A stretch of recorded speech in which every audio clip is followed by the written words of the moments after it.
世界之大，无奇不有，在全球不同的国家和地区都有着不同的文化，在这种文化背景之下，也催生了不同的生活习惯。随着旅游业的发展，也让更多的游客近距离地感受到了这种新奇。今天猫爷就和各位老司机聊一聊世界上最开放的小镇。在这个刷新人们三观的小镇中，所有人都禁止穿衣服，包括游客也不能例外。大家坐稳扶好，老司机猫爷马上发车。大家好，欢迎来到猫眼观察室。在这里，猫爷收集了天下最新的奇闻趣事，带您进入闻所未闻的奇异世界。点赞、订阅加小铃铛，精彩内容不容错过。早在1920年，当代裸体主义风潮就开始在德国兴起，但是将裸体运动发扬光大的却是法国人。位于法国的地中海小镇阿格德角天体村是世界上最大的裸体主义者社区之一，阿格德角也因此被称为裸城，裸体在当地正当合法。这个超前卫的小镇在1960年就已经建成了。小镇有一段长2000米的超长海滩，一个海风整日吹的大码头和2000多所住宅，住宅还都是充满设计感的木质小屋，超赞是不是？更赞的是小镇里的裸体天体营，在这里人们几乎可以裸着解决一切出行，裸着去银行，裸着去超市，在所有地方，无论黑夜还是白天，裸体都是合法的。在这里，你可以看到一对情侣旁若无人的嬉笑打闹，你可以看到老头或老太太在小店里卖东西，你可以看到练习走路的小孩子，无一例外，他们都是一丝不挂，自然而然。因为在他们看来，人的原始状态就是最好的状态，任何非自然的东西都应该抛弃。这样的观念落实到具体行动上，就是不要遮盖自己的身体。为了不打扰外界的人，在这个村几公里之外就有用法文写着裸体2个字，提醒着外边的人。而且每个人都要收6英镑左右的税，这些钱不仅用来作为加派安保服务，增添公共设施，保障天体者权益，也关系到当地居民的隐私。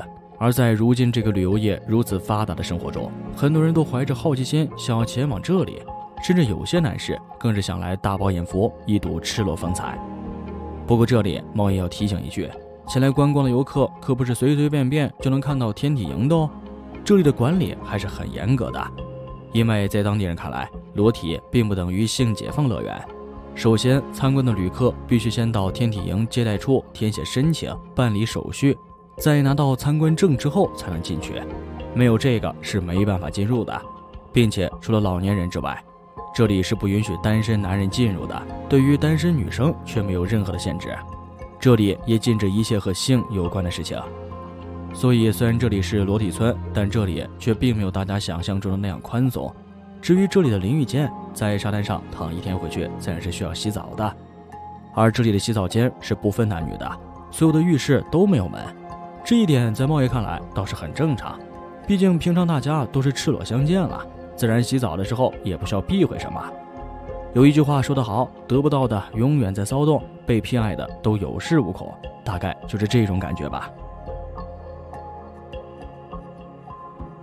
很多人虽然对这里感兴趣，但因为来到这里之后放不开，也拉不下自己的脸，所以很多人都吃了闭门羹。但也有些人鼓起勇气做起了裸体主义者。我们就来看看当一位裸体主义者是什么感觉。美国作家马克·哈斯克尔·史密斯就是裸体主义者其中的一员。他说，就像如果你在机场，你就不会开炸弹的玩笑，跟一群裸体主义者在一起，你就不会开胸部的玩笑。还有，上帝保佑不要勃起，否则你可能会被赶出去。当他第一次去阿格德角的时候，他说，我当时吓坏了，我待在我的酒店房间里，感觉特别尴尬和焦虑，我一层一层的涂抹防晒霜，以至于当我终于走到室外的时候，我的皮肤高度反光，就像一个灯塔。在泳池边上有很多人，他们都看着我，然后我就拿手挡着脸走开了。当他裸着去杂货店买东西，或者在早上裸着品尝羊角面包和咖啡时，他觉得这种感觉太奇怪了，以至于有点好玩。而当他终于光着身子在旧水商店跟人聊着当地玫瑰的时候，又觉得一切都正常了。马克曾经花了1个星期的时间跟19个来自欧洲各地的裸体主义者一起徒步奥地利阿尔卑斯山脉。他认为那是一段非常愉快的经历。他说那儿的空气非常干净，因为你在高海拔的地方攀登，所以你要付出体力，但是你并不会真正的出汗，所以你也不会觉得不舒服。你的皮肤是你身体的有效调温器。但是当风开始变冷，雪开始下的时候，他还是穿上了一些衣服。不过团队中的其他人并没有这样做。